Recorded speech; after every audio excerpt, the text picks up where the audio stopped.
ಇನ್ನು February 28ರಿಂದ March 17ರವರೆಗೆ ದ್ವಿತೀಯ PUC ಹಾಗೂ ಮಾರ್ಚ್ 18ರಿಂದ ಏಪ್ರಿಲ್ 2ರವರೆಗೆ ಎಸ್ಎಸ್ಎಲ್ಸಿ ಪರೀಕ್ಷೆಗಳು ನಡೆಯಲಿವೆ ಎಂದು ಶಿಕ್ಷಣ ಸಚಿವ ಮಧು ಬಂಗಾರಪ್ಪ ಪ್ರಕಟಿಸಿದ್ದಾರೆ. ಬೆಂಗಳೂರಿನಲ್ಲಿಂದು ಸುದ್ದಿಗೋಷ್ಠಿ ನಡೆಸಿ ಮಾತನಾಡಿದ ಸಚಿವರು ಫೆಬ್ರವರಿ 28ರಿಂದ ದ್ವಿತೀಯ ಪಿಯುಸಿ ಪರೀಕ್ಷೆ ಮತ್ತು ಮಾರ್ಚ್ 18ರಿಂದ ಎಸ್ಎಸ್ಎಲ್ಸಿ ಪರೀಕ್ಷೆಗಳು ನಡೆಯಲಿವೆ. ದ್ವಿತೀಯ ಪಿಯುಸಿ ಪರೀಕ್ಷೆಗಳು ಪ್ರತಿದಿನ ಬೆಳಗ್ಗೆ 10 ಗಂಟೆಯಿಂದ ಮಧ್ಯಾಹ್ನ 1 ಗಂಟೆಯವರೆಗೆ ನಡೆಯಲಿವೆ. ಎಸ್ಎಸ್ಎಲ್ಸಿ ಪರೀಕ್ಷೆ ಬೆಳಗ್ಗೆ 10ರಿಂದ ಮಧ್ಯಾಹ್ನ 1 ಗಂಟೆ 15 ನಿಮಿಷದವರೆಗೆ ನಡೆಯಲಿವೆ ಎಂದು ಮಾಹಿತಿ ನೀಡಿದ್ದಾರೆ.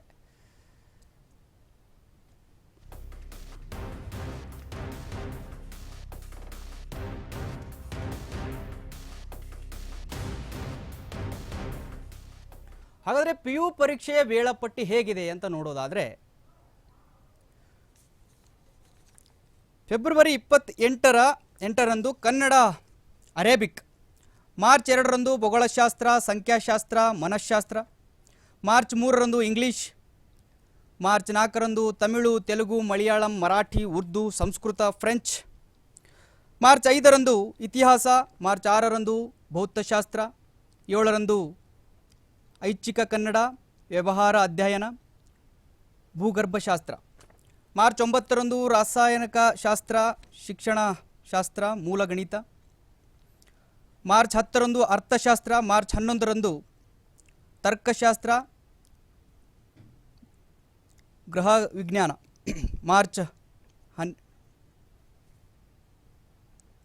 12ರಂದು ಹಿಂದಿ, 13ರಂದು ರಾಜ್ಯಶಾಸ್ತ್ರ, 14ರಂದು ಲೆಕ್ಕಶಾಸ್ತ್ರ, ಗಣಿತ, ಮಾರ್ಚ್ 16ರಂದು ಸಮಾಜಶಾಸ್ತ್ರ, ಜೀವಶಾಸ್ತ್ರ, ಗಣಿತ ವಿಜ್ಞಾನ, ಮಾರ್ಚ್ 17ರಂದು ಹಿಂದೂಸ್ತಾನಿ ಸಂಗೀತ, ರಿಟೇಲ್, ಆಟೋಮೊಬೈಲ್, ಆರೋಗ್ಯ ಗಣಿತ, ಆರೋಗ್ಯ ರಕ್ಷಣೆ, ಈ ಥರ ವೇಳಾಪಟ್ಟಿಯಲ್ಲಿ ಎಕ್ಸಾಮ್ಗಳು ನಡೀತವೆ.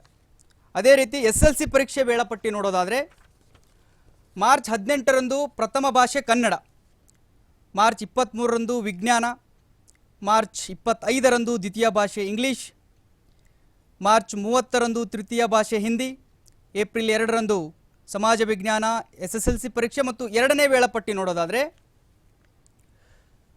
ಮೇ 18ರಂದು ಪ್ರಥಮ ಭಾಷೆ ಕನ್ನಡ, ಮೇ 19ರಂದು ವಿಜ್ಞಾನ, ಮೇ 20ರಂದು ದ್ವಿತೀಯ ಭಾಷೆ ಇಂಗ್ಲೀಷ್, ಮೇ 21ರಂದು ಗಣಿತ, 22ರಂದು ತೃತೀಯ ಭಾಷೆ ಹಿಂದಿ, 23ರಂದು ಸಮಾಜ ವಿಜ್ಞಾನ ನಡೆಯಲಿದೆ.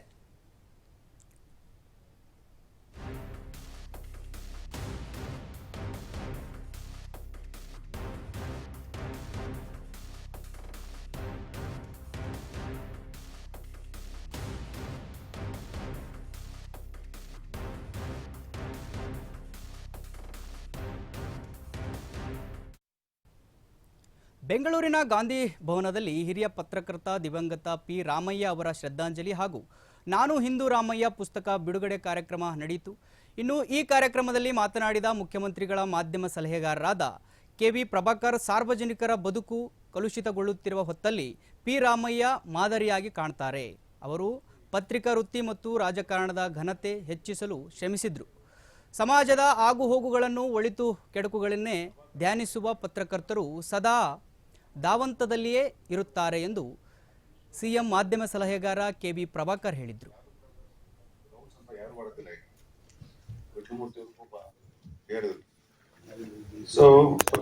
ನಡೀತು ಅಂದ್ರೆ ರಾಷ್ಟ್ರ ಮಟ್ಟದಲ್ಲಿ ದೊಡ್ಡ ಸುದ್ದಿ ಆಗುತ್ತೆ. ಅದಕ್ಕೆ ಇಂಗ್ಲಿಷ್ ಮತ್ತು ಹಿಂದಿ ಮೀಡಿಯಾಗಳು ಕೂಡ ಅದನ್ನ ಪ್ರಾಜೆಕ್ಟ್ ಮಾಡ್ತಾ ಇದೆ.